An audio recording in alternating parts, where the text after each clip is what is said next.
জয় জগন্নাথ, হরে কৃষ্ণ, রাধে রাধে বন্ধুরা। শিলচর আসাম থেকে আপি শিলচর ব্লগের নতুন একটা ভিডিওতে তোমাদের সবাইকে স্বাগত জানাই। আজকে ব্লগটা শুরু করে আশা করি তোমরা সব ভালো আছো, সুস্থ আছো। আমি আমার শ্রীকৃষ্ণের কৃপায় তোমাদের ভালোবাসায় ভালোই আছি। তো সকাল সকাল তিলক ধারণ করে স্নান টান সেরে ব্লগটা শুরু করি।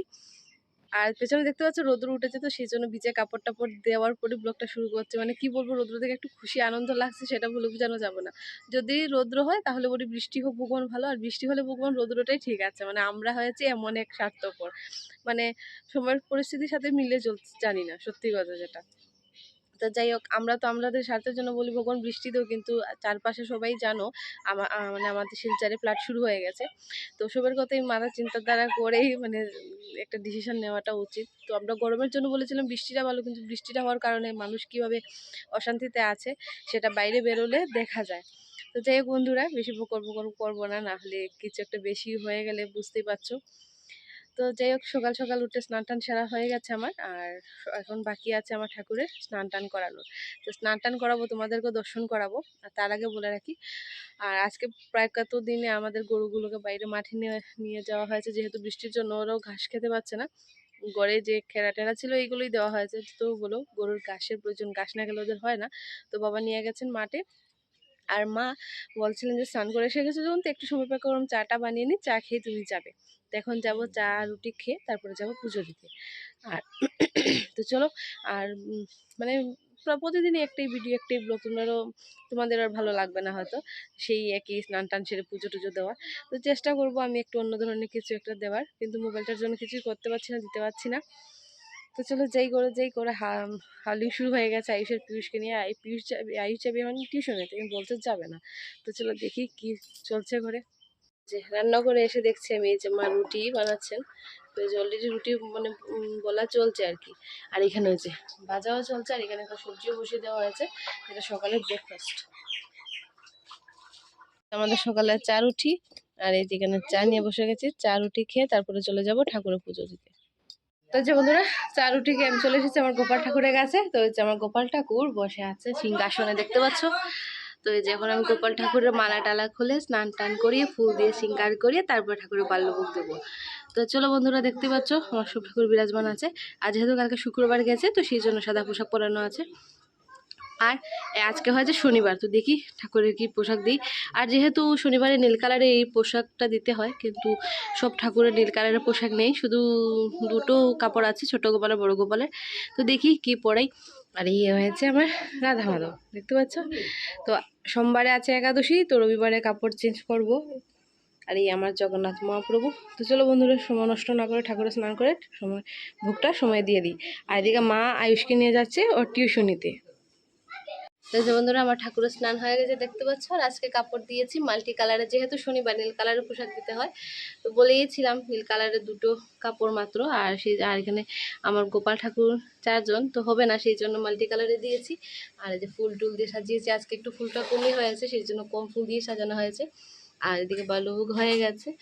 সব কিছু শেষ করে আমি ব্লগটা শুরু করছি আবার। আর একটা জিনিস জানো বলছি তোমাদের, তো এই যে বাইরে দেখতে পাচ্ছ প্রচণ্ড পরিমাণে রৌদ্র উঠেছে আজকে, দেখতে পাচ্ছ একদম গরম, এই যে জ্বলে পুড়ে যাচ্ছে। তো আমাদের কি হারে গরম লাগছে, তো সেই জন্য আমি ঠাকুরের গরম না লাগে বলে আমি একটা ফ্যান চালিয়ে দিয়েছি, যেহেতু আমার ঠাকুরেরও গরম লাগে। তো এই ফ্যান চালিয়ে দিয়েছি, আর লাইটটা বন্ধ করে রেখেছি, লাইটের আলো তারও গরম বেশি লাগে। আর এই ফ্যানটা দিয়েছি। আর এখন হবে রাজভোগ।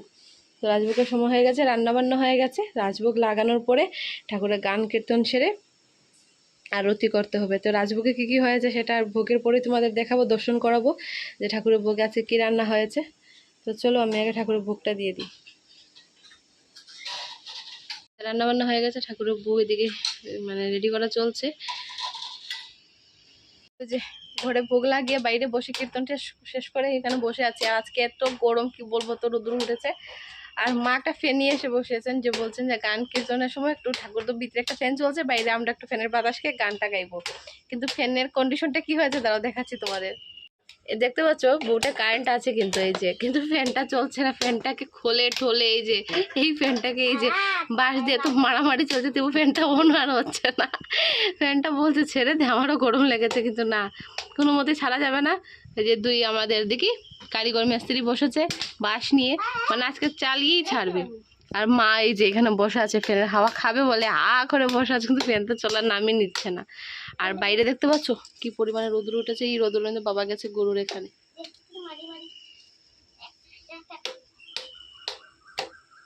সময় নষ্ট না করে আমি ঘরের ভেতরে যাই, গিয়ে সবাইকে ভোগ দর্শন করাই, আর আমিও নিজেও ভোগ দর্শন করে ঠাকুরের গীতা পাঠ শতনাম পাঠ করা হয়নি, এখন পাঠ করব, তারপরে আরতি করা বাকি আছে, তারপর ভোগ নামাবো। এতদিন বৃষ্টি বৃষ্টি বৃষ্টি, আর এখন এত গরম, কি বলবো। চলো যাই ঘরে। বন্ধুরা আমি ঘরে এসে গীতা পাঠ করে শতনাম পাঠ করে আরতি করে নিয়েছি, আর এই যে ঠাকুরের ভোগ নিচে দেখতে পাচ্ছ, যেহেতু জায়গার অভাবের জন্য নিচে ভোগ দিতে হচ্ছে। আর ঠাকুর, আমার তো ইচ্ছা আছে ঠাকুরের বড় বড় মন্দির বানাবো, কিন্তু জানি না ঠাকুরের কি ইচ্ছে। ঠাকুরের ইচ্ছে ছাড়া তো কোনো কিছু সম্ভব না।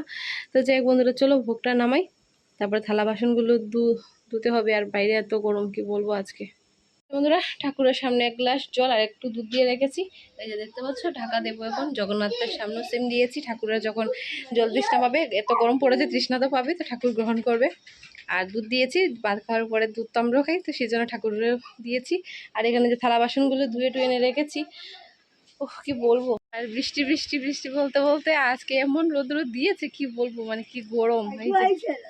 না, আর এই যে বাবা যাচ্ছেন ছানে, এখন আমরা অল্প অল্প করে একটু প্রসাদ খাবার, এত গরমে খাওয়াও যায় না সত্যি কথা বলতে। তো মা একটু টক বানিয়েছেন, গরম মানে রৌদ্রটা দেখে টক বানিয়েছেন, আর আচার তো আছে। তো ভাবছিলাম আর কিছু দিয়ে খাবো না, একটু আচার দিয়ে জল দিয়ে ভাতটা খাবো, তো পেটটাতে শান্তি লাগবে। আর এত গরম, এই তেল মশলা খাওয়া যায় না। আর বাজা বড়ো তো প্রতিদিনই বাজা বড়ো আছেই আমাদের, বুঝতেই পারছো। গালমুখ দেখলে বুঝতে পারছো যে কি আরে তেল ঘি খাওয়া চলছে। তো চলো খাওয়া দাওয়ার পরে না হয় তোমাদের সাথে আবার গল্প করবো। এত গরমের বকর বকর ভালো লাগছে না আজকে। খাওয়া দাওয়া শেষ করে একটু শুয়েছিলাম বন্ধুরা, কি বলবো এত পরিমাণের গরম। বিছানাতে তো শোয়ার কোনো কথাই নেই, মানে ঘর গরমে বিছানা একদম গরম হয়েছিল। তো আমি নিচেই শুয়েছিলাম। তো উপরে যে দেখতে পাচ্ছি পিউ শুয়ে আছে, আর এই যে নিচে আয়ুষের বাবা শুয়ে আছে, আমিও নিচেই শুয়েছিলাম। মানে পাকাটাও এত গরম লাগছে। মাও নিচেই শুয়েছিলেন বারান্দাতে ফ্যান জ্বালিয়ে, তেবু এত গরম। মানে বৃষ্টি এতদিন জ্বালিয়ে মেরেছে, আর এখন গরমে বলেইছিলাম আমাদের কোনোটাই সহ্য হয় না। তো আর এখন 5টার উপরে হয়ে গেছে, ঘরটর ঝাড় দিয়ে আমি চলে যাবো স্নান করতে, এবং সারাটা দিনের ঘামে আবার ঠাকুর মানে মানে না। তো আবার স্নান করে এসে আবার ঠাকুরের এখানে যাব। তো আয়ুষ বলছে ওকে একটু ভাত খাইয়ে দেওয়ার জন্য, তো ওকে ভাত খাইয়ে দিয়ে স্নান করতে চলে যাবে। আর এই যে আমার ভিডিও দেখে যে পিউষের নড়াচড়া শুরু হয়ে গেছে, মনে হচ্ছে উঠে যাবে। তো যাই উঠে গেলে ভালোই হবে, দু ভাইকে একসাথে খাইয়ে দেবো। তো চলো যাই দেখি বাইরে কী হচ্ছে, আয়ুষ কী করছে বাইরে। যে আমার রাধা মাধব এখানে বসে আছেন। আর দেখতে পাচ্ছ কটা বাজে, 5টা 15 হয়ে গেছে। আমি জানালা বন্ধ করে ঘুমিয়েছিলাম, উঠে দিচ্ছি, ঘরটা গরম হয়ে গেছে, তো জানালাটা খুলে দিয়েছি। আর এখন ঘরটার ঝাড় দেওয়া হবে।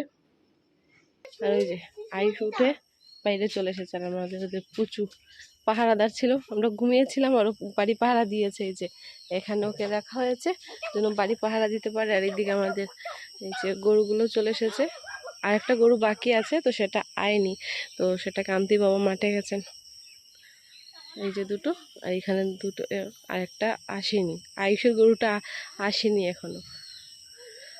তো দেখিয়ে দিলাম তোমাদেরকে। সকালবেলা গরুকে আমি পাই না, আমি উঠতে উঠতে বাবা মাঠে নিয়ে চলে যান দুধ কেরানোর পরে, তো এখন দেখিয়ে দিলাম। আর এই বস্তাগুলো একদম বৃষ্টির কারণে ভিজে ছিল, যাই হোক আজকে একটু শুকেছে। আর এই যে আমাদের আয়ুষ। তো চলো ওকে অল্প একটু ভাত খাইয়ে আমি স্নানে চলে যাই। তো যে বন্ধুরা, আয়ুষ পিয়ুষকে ভাত খাইয়ে দিয়ে ঘরটর ঝাড়ু দিয়ে বসেছি, আর যাবো স্নান করতে। তো মা বলছেন যে চা বানিয়েছে, চাটা খেয়ে যাও। তো এই গরমের মধ্যে চা কি দিয়ে খাওয়া হচ্ছে, চিড়ে ভাজা দিয়ে। তো এই যে গরম গরম করে চিড়ে ভাজা হয়েছে দেখতে পাচ্ছ, আর চা চিড়ে ভাজা দেখতে পাচ্ছ। এখানে যে মা নিচে বসে আছে, আর এদিকে আয়ুষের পাপা। আর আয়ুষকে দেখতে পাচ্ছ ভাত টাত খেয়ে একদম নিত্য হসুর ডাস করছে। আর এদিকে পিয়ুষ উঠেনি এখনো। আর এদিকে যে আয়ুষের বাবা মোবাইল দেখে দেখে চা খাচ্ছে। তো চলো আমি চা খেয়ে আমিও স্নান করে চলে যাব পুজো দিতে। দেখতে পাচ্ছ পিছনে 6টা হয়ে গেছে, আর আমি ঠাকুরের যে বিকালের যে খাবার জল তুলসী দিয়ে দিয়েছি, যে দুধ 1 গ্লাস দিয়ে দিয়েছি। আর একটা জিনিস কি জানো, ভোগ দেওয়ার পরে একটা জিনিস দেখেছি জানো, তো যেহেতু ঠাকুরঘরটা কাঁচা, তো সেই জন্য দেখতে পাচ্ছি জায়গাটা একদম ভিজে ভিজে হয়ে আছে। ওই যে একটু একটু করে জল লিক করছে, যে কারেন্ট আবার চলে গেল। তো এখানে জল লিক করার কারণটা তোমরা সবাই জানো, পেছন দিকে যে কুয়োটা আছে সেটা মনে হচ্ছে ভরে গেছে। চলো একবার গিয়ে দেখে আসি। তো ওই যে পেছনে বলতে আজকে একটু রোদ্রুর কারণে জায়গাটা একদম শুকেছে। আর এই জায়গাটা একদম ঠান্ডা, যেন আমাদের বাড়ির পেছন সাইডটা এত ঠান্ডা, মানে গরমের দিনে এই জায়গাটাতে বসলে ঠান্ডা হয়ে যায় না। এই যে জলটা কি পরিষ্কার দেখতে পাচ্ছ, এই যে কি ফর্সা জল, দাঁড়াম ধরে দেখি। এই যে ঠান্ডা, এইটার কারণে এই জায়গাটা দিয়ে জল লিক করছে। তো এইটা হয়েছে আমার গোপাল ঠাকুরের পেছন সাইডটা দেখতে পাচ্ছ, এখানে জানালা ছিল ঠাকুরের জন্য, সেটা বন্ধ করে দেওয়া হয়েছে। আর এই জায়গাটা দিয়ে জল লিক করছে। এই যে আমাদের কুয়োটা, এটা থাকায় আমাদের বহুত হেল্প হয়, কি বলবো, যখন কারেন্ট থাকে না, মোটর অন হয় না, এটা থেকে আমরা বাসন টাসন ধোয়া হয়ে যায়, 15-20 কলসি জল বেরোয়। তো চলো যাই করে, এখানে দাঁড়িয়ে থেকে লাভ নেই। এখানে যে ঠান্ডা, খুব ভালো লাগছে এই জায়গাটাতে। কারেন্ট চলে এসেছে মনে হচ্ছে। তো বন্ধুরা, সন্ধ্যা আরতি শেষ করে পরে মানে ঠাকুর নিদ্রা দিয়ে মালা টালা জপ টপ করে আমাদের খাওয়া দাওয়া কমপ্লিট করে এখন আবার শুরু করেছি। যেহেতু গরম যা পড়েছে, মানে একটু পরে যে ভিডিও করব সেটা আর ভালো লাগছিল না, কারেন্টটা আসছে আর চায়, সেই জন্য ফ্যানের তলে বসেও লাভ নেই, বসেও গরম আর না বসলেও একই গরম। তো যাই আমাদের খাওয়া দাওয়া করে বাসন টাসন ধোয়া হয়ে গেছে, আর মা কয়েকটা ঠাকুরের বাসন আছে ওগুলো ধুতে গেছেন বাইরে, আর আমি এখানে চানার মটর নিয়ে নিয়েছি। তো এত রাতে চানার মটর দিয়ে কী করবো, এগুলো ভিজিয়ে রাখবো কালকের জন্য। তো কালকে একটা স্পেশাল ডে আমাদের ঘরে সবার জন্য। তো স্পেশালটা কিসের জন্য সেটা আজকে বলবো না, আগামীকালকের ব্লগে তোমরা দেখতে পারবে বা বুঝবে কিসের জন্য, কী আসো কী বিষয়। তো এখন এটাকে ধুয়ে ভালো করে ভিজিয়ে রাখবো, যেহেতু ঠাকুর এখানে বুক দিয়ে তারপরেই আমরা প্রসাদটা পাবো, তো সেই জন্য ধুয়ে টুয়ে ভিজিয়ে রাখবো। তো চলো আগে ধুয়ে নিয়ে আসি। মা হয়েছে এখানে চার্জার টস জ্বালিয়ে ঠাকুরের কয়েকটা থালা বাসন এগুলো ধুয়ে নিচ্ছে, আর আমি ওই যে মোটরগুলো ধুয়ে নিই। তো যেগুলো আমি ভালো করে ধুয়ে নিয়ে এসে গেছি, আর এখন মা এগুলোকে ভিজিয়ে রাখবেন জলে, সারাটা রাত্রে ভিজিয়ে রাখলে একটু বড় বড় হবে। আর আমি এদিকে এই যে ঠাকুর করে অল্প একটু করে দই বসিয়ে রেখেছি। তো সেটা কিসের জন্য কালকের ব্লগে তোমাদের বলবো।